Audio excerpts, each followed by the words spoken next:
damn late. I had to stop by the Wax Museum again and give the finger to FDR. We know Al-Qaeda, Zawahiri, is supporting the opposition in Syria. Are we supporting Al-Qaeda in Syria? Well, it's a proud day for America. And by God, we've kicked Vietnam syndrome once and for all. Thank you very, very much. I say it again, you've been had. You've been took. You've been hoodwinked. These witnesses are trying to simply deny things that just about everybody else accepts as fact. He came, he saw, he died. Well, we ain't killing their army, but we killing them. We be on CNN like, say our name, bitch, say it 3 times. The meeting of the largest armies in the history of the world. Then there's going to be an invasion. All right, you guys, introducing Daniel Lazare. He writes mostly for consortiumnews.com.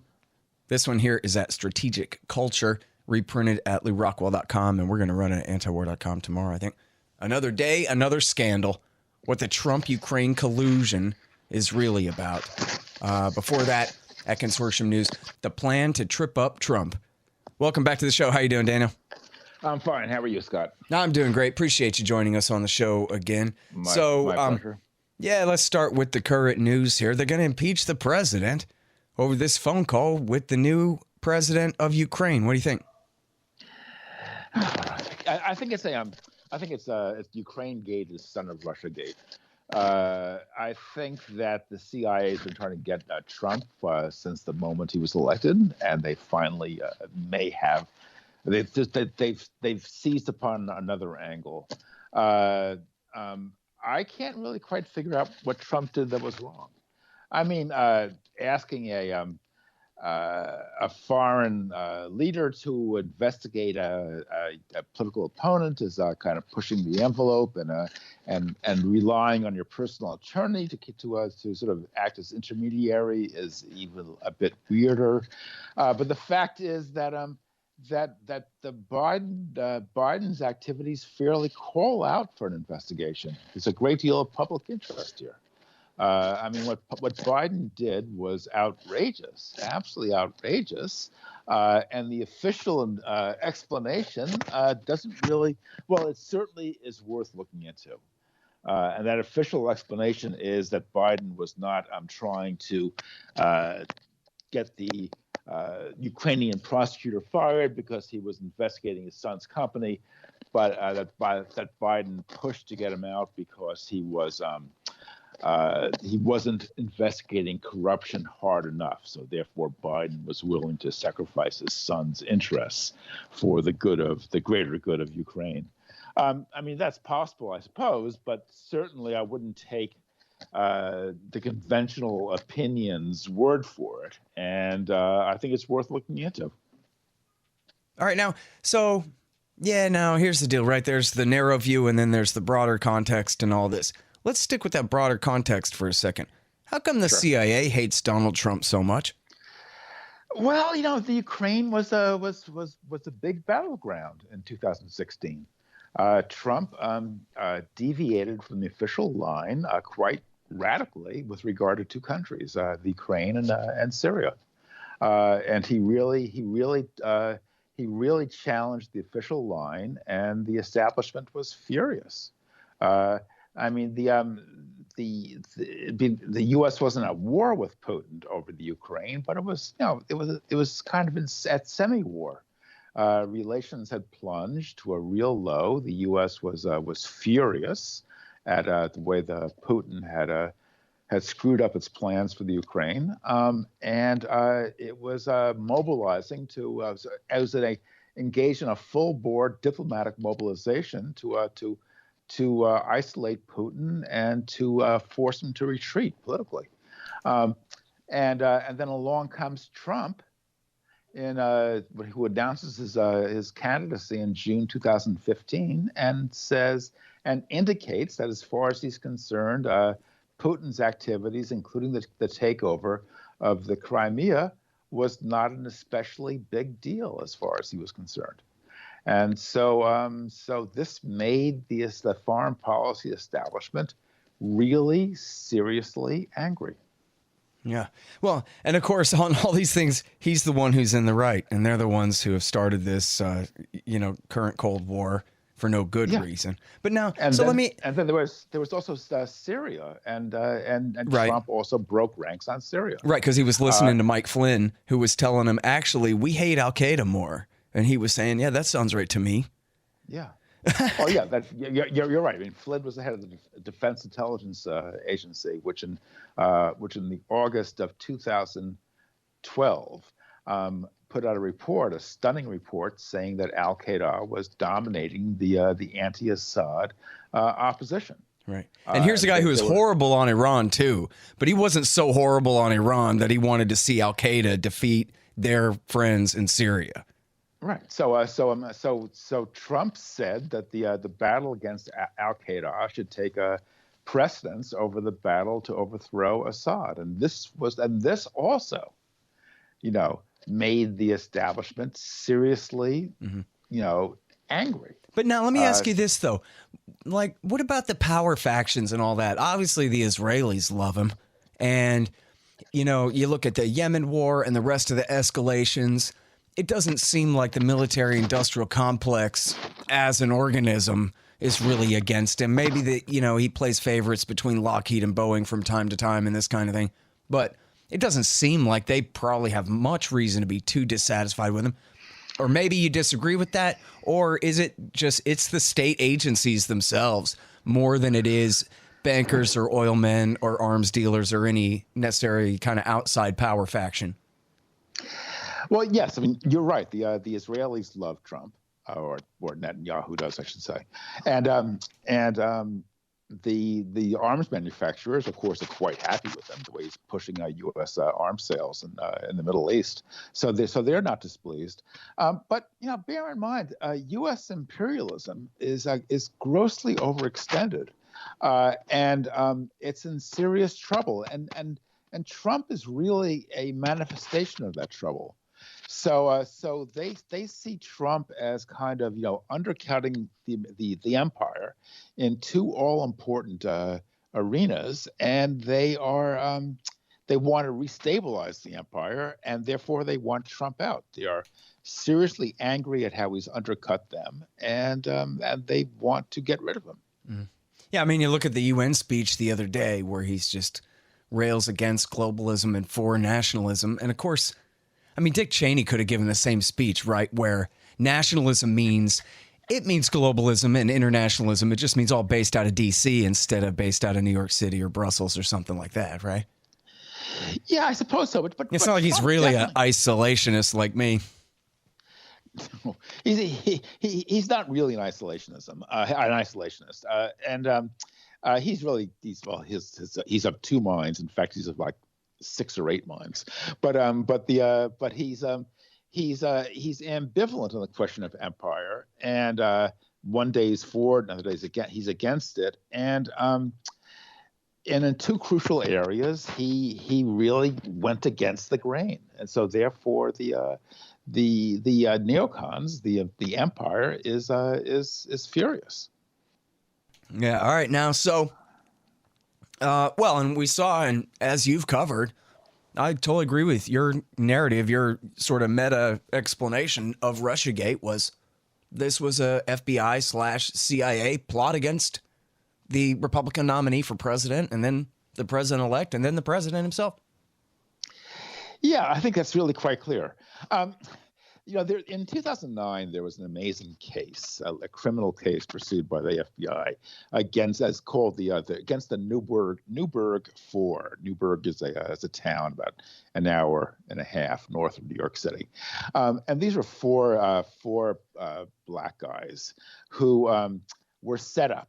A FBI informant, a Pakistani guy with a long history of criminal misdeeds, essentially enlisted these guys in a plot to blow up 2 synagogues and shoot down military aircraft. These are the guys from the older one owned the pizza place, right?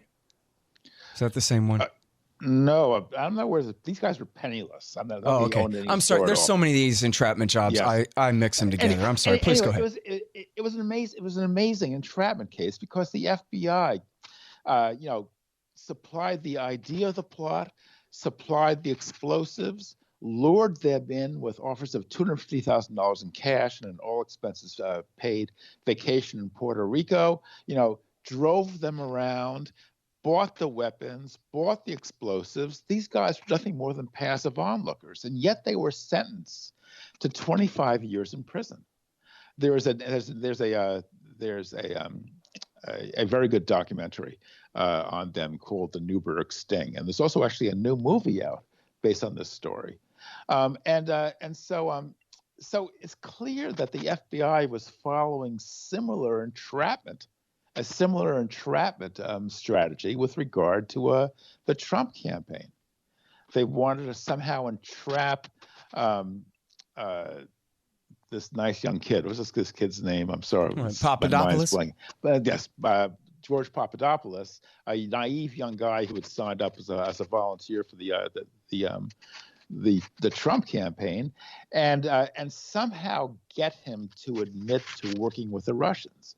They threw women at him. They threw drinks and meals at him. They flew him to London. They led him on with all kinds of leading questions, and he didn't go for the bait.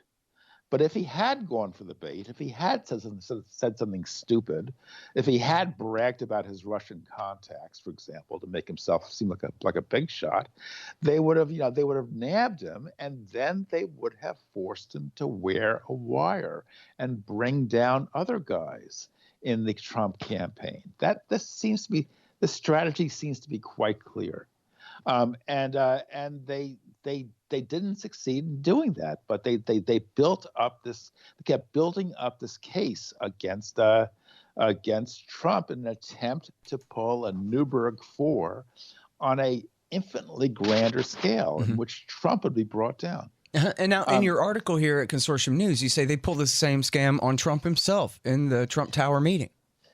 Yes.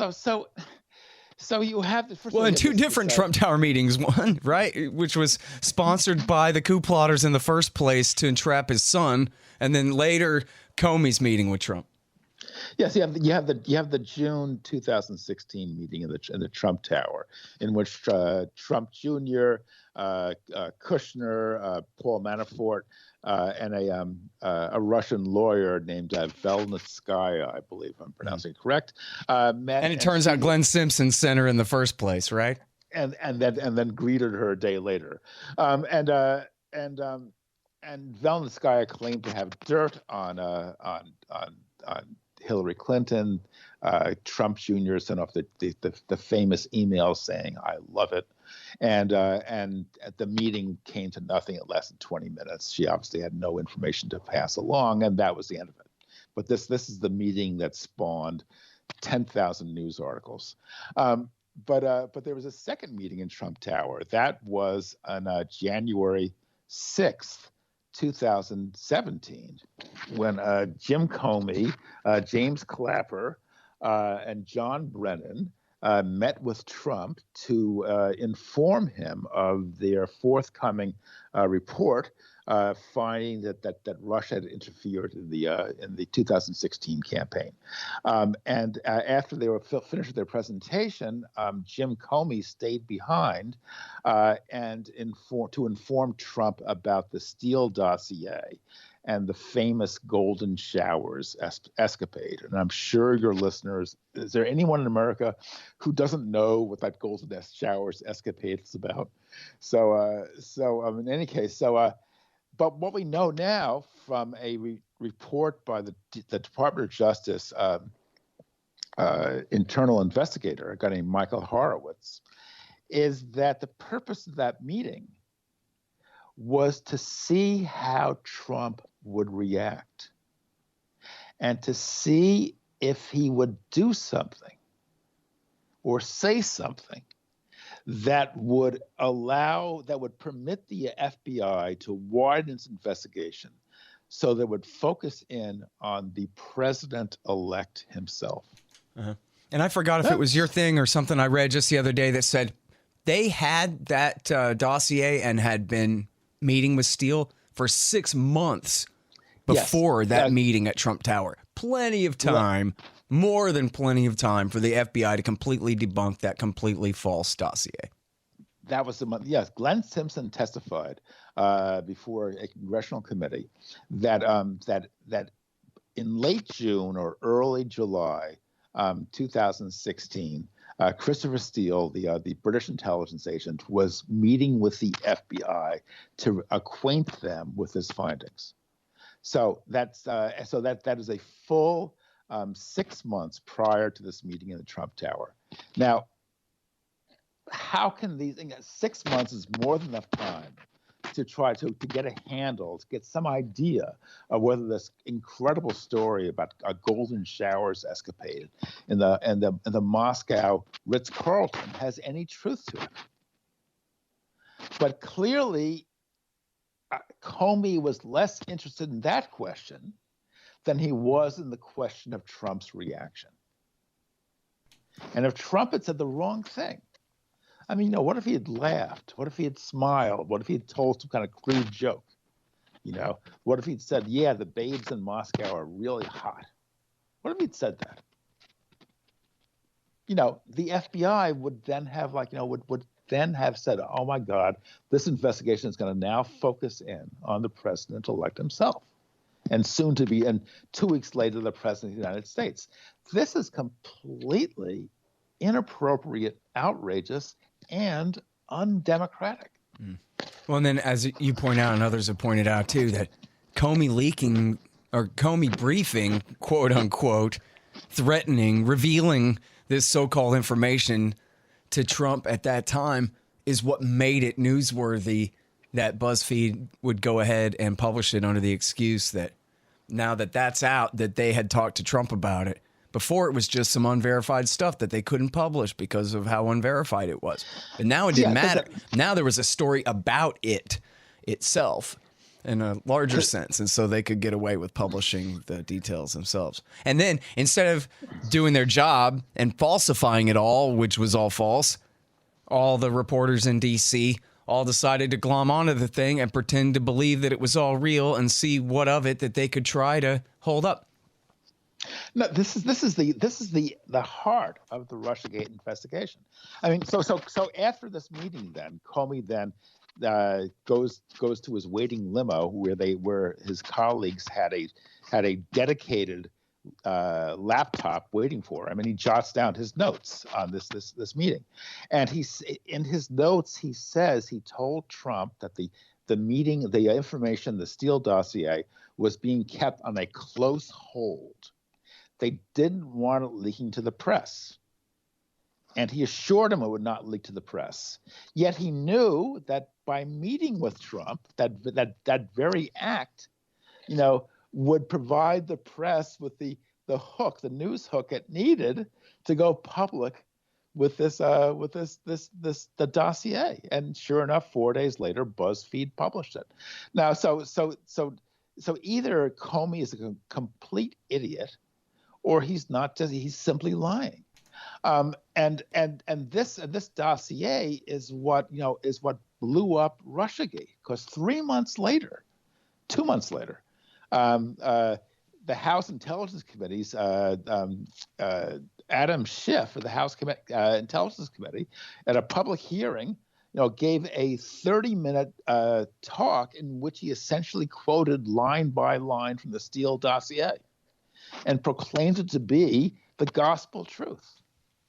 Yeah. So, and while the FBI is pretending to the Foreign Intelligence Surveillance Court to think that, maybe Carter Page was promised a $1 zillion stake, a 20% stake in a Russian government-owned oil company. Yeah. I mean, has the FBI apologized to Carter Page yet? Come on. For turning his life upside down. Being in government means never having to say you're sorry. Ruining this completely nice, inoffensive guy. But I do agree with you, by the way, that the reporting was amazingly incompetent, because any decent reporter would have asked, who leaked it? Why did they leak it? What is the purpose in leaking this thing? And when you ask that question, then it leads you down a different avenue. But that was the question that no one wanted to ask. You know what we really need is a master list of all of the bad stories here, because there's the bad government claims about, oh no, we're pretending to be concerned that maybe, something untoward happened when the Russian ambassador visited Senator Jeff Sessions in his office with all of his former military officers' staff standing right there. And this kind of garbage, which of course didn't go anywhere because there was nothing to it. But there is also another few hundred probably stories in the media that didn't necessarily come straight from the FBI, but maybe a DHS story about hacking some state computer, voter rolls, or hacking the electric grid, or Rachel Maddow speculation that maybe the reason that the CEO of Exxon got the job as Secretary of State wasn't because the State Department was actually built on Exxon, Standard Oil of New Jersey's global business practice after World War II. No, it couldn't have anything to do with that. It's Putin and Russia. Oh, by the way, Putin is probably also why Tillerson got fired, because he was so good on Russia and Trump is such a traitor. And there's a million of them. And I know there have been a few good attempts to write like a master list of them all, but I bet the whole thing together, there's probably a few hundred of these things, none of which went anywhere. Actually, according to the White House, the Four Horsemen of the Russiagate apocalypse, CNN, MSNBC, the Washington Post, and the New York Times published 8,500 news articles on the collusion theme. Mm-hmm. 8,500. Yeah. And a lot of them with very specific false claims in them, too. And never once did those four publications, never once did they open their pages in any way, or their websites, to any contrary, skeptical point of view. Not once. It was an amazing media barrage. Well, and here's our segue back to the topic of Ukraine here, too, where everybody's already assumed their conclusion with this thing before the transcript or the pseudo transcript or the whistleblower complaint was out. They're already jumping the gun all over that. And in fact, they're even saying, there's an NBC story that the Democrats are certain what they want to do now is drop Russiagate cold and just forget about that and go with the Ukraine gate thing instead. In other words, there never was anything to their false accusations of high treason against the president of the United States. And so, anyway, but we found a new thing. We're going to try to hang them with that. What do you think of that? It's just, it's a herd of independent minds. I mean, this country is so conformist. Its political system, its political classes have just collapsed. We are seeing a case of mass hysteria seizing the nation's capital. It's really quite amazing. And for the life of me, I really can't exactly see what Trump did that was wrong. I mean, it's weird pushing for an investigation, and it's weird, bringing in his personal attorney to take charge of this thing. That's kind of strange and weird, and pushing the envelope. But he didn't ask Zelensky to get dirt on Biden. He simply asked him to investigate, and that's something the U.S. does all the time. And Biden's activities in the Ukraine fairly cry out for an investigation. There is a significant public interest and finding out what really happened. And the Ukraine, as you know, is an incredibly murky place. It's one of the most corrupt countries on the face of the earth, and it's really hard to figure out. And the official explanation that of course Joe Biden was not trying to protect his son by pushing for the dismissal of Viktor Shokin, the Ukrainian prosecutor general.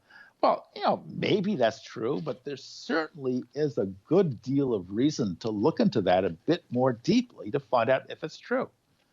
Right. So I'm glad you brought that up again, because this is really something that has been a major part of, both sides' narrative here, where, for example, Jim Risen, former New York Times reporter at The Intercept, is saying, look, this is debunked, and now it's debunked like the CIA coming after you 6 ways from Sunday. Forget about it.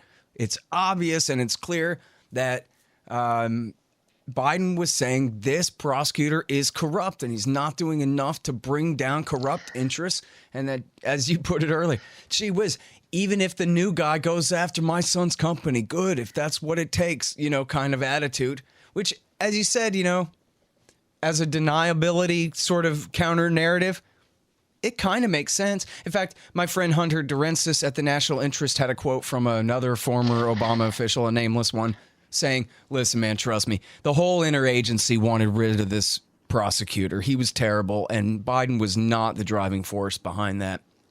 And we had our own problem. And I mean, that is totally plausible to me. At the same time, and they're saying that whatever investigation had already really been shut down. But, I'm reading in The Hill this morning, John Solomon has a thing where he says, actually, that's not true. There were 3 sort of sub-investigations, and one of the 3 had been shut down, I think, on the tax evasion question. But there were still 2 more. And so, and then as I think you pointed out, or was it him?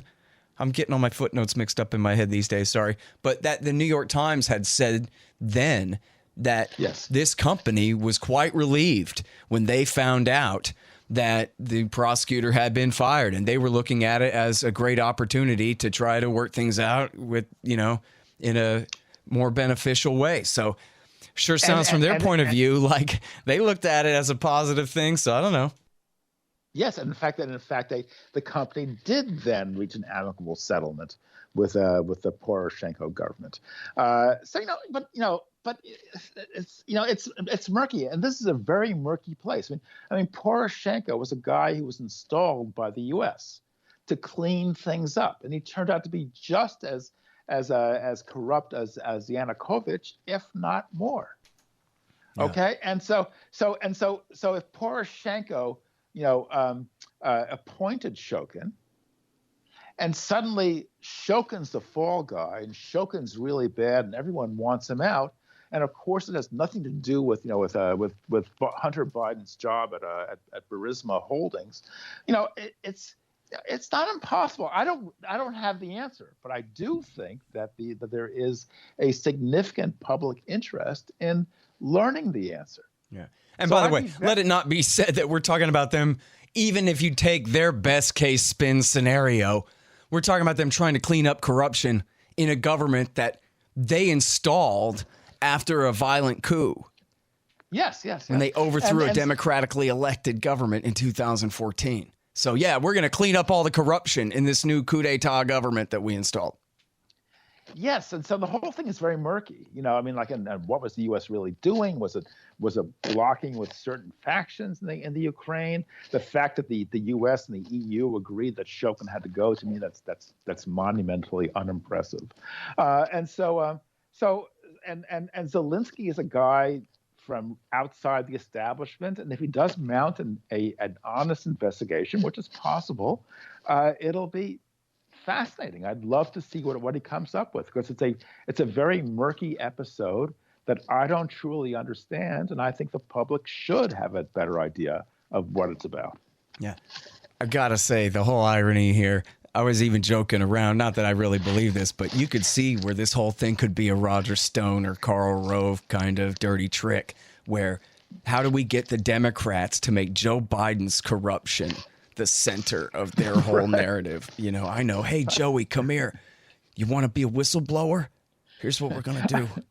And you just get this thing to whole leak out. And then, so what's the Democrat stand? Like, hey, Hunter Biden can make all the money off of foreign governments he wants while his father is the vice president. And you shut up about that, right? These are the same people who want to abolish your ability to leave your house to your son, But anyway. Well, in any case, leaving the inheritance tax aside. But Biden is yes, the whole concern about Hunter Biden has now been officially dismissed as a conspiracy theory, and anybody who looks into it, is obviously some kind of wacko. But it's not. Even if Biden's explanation is correct, he's still guilty of massive conflict of interest. And it's outrageous that his son did get this job. Right. Yeah, and there's been plenty of like public interest professors at colleges and whatever, people who obviously very much lean Democrat, saying, actually, this is quite against the ethics rules and blah, blah, blah. Very black and white kind of thing. No question about it. So Biden, essentially, Joe Biden is kaput. He's finished. This will demonstrate the guy is massively corrupt. And just wait till the impeachment hearings. Like the Republicans aren't going to bring all this stuff up at the hearings. They're not going to fight about all of this and demand to have Hunter himself testify and all the rest. Oh yes. Well, listen, an impeachment hearing is a godsend for the Republicans because they'll have a ball, and Trump will love it as well. I mean, this is Brer Rabbit, saying, "Don't throw me into the briar patch." Yeah, exactly. I mean, Trump will be in his element, and yes, the Republicans will have ample opportunity to bring all this up and to push for a true investigation of what happened under Obama's watch in the Ukraine, which, as we know, is very strange, very hard to figure out. Yeah. Victoria Nuland, is passing out cookies to neo-Nazis, seeking to overthrow Yanukovych, and of course, and anyone who dared to point out that there are neo-Nazis who are spearheading these demonstrations. Well, that person was seen as either a Russian agent or a conspiracy theorist or whatever. Yeah, just to mark how true it was. And by the way, and I'm sorry because I'm over and I really got to go, but let's just end then with, there's no place better in the world online that you could find than consortiumnews.com to read all about the Ukraine coup of 2014. So all you do, you go consortiumnews.com and then just say Ukraine 2014, and you read a million articles by Bob Perry and Ray McGovern and others explain that entire bit. It's really the very best stuff on that you can find anywhere. And I'm sorry that I got to go, but that is Dan Lazare. He is the author of The Frozen Republic. He writes quite often at consortiumnews.com, and you can find this one at LRC, and it's going to be at antiwar.com tomorrow. Another day, another scandal. What the Trump-Ukraine collusion is really about. Thanks, Dan. Thank you so much. All right, y'all. Thanks. Find me at libertarianinstitute.org, at scotthorton.org, antiwar.com, and reddit.com/Scott Horton Show. Oh, yeah, and read my book, Fool's Errand, Timed and the War in Afghanistan, at foolserrand.us.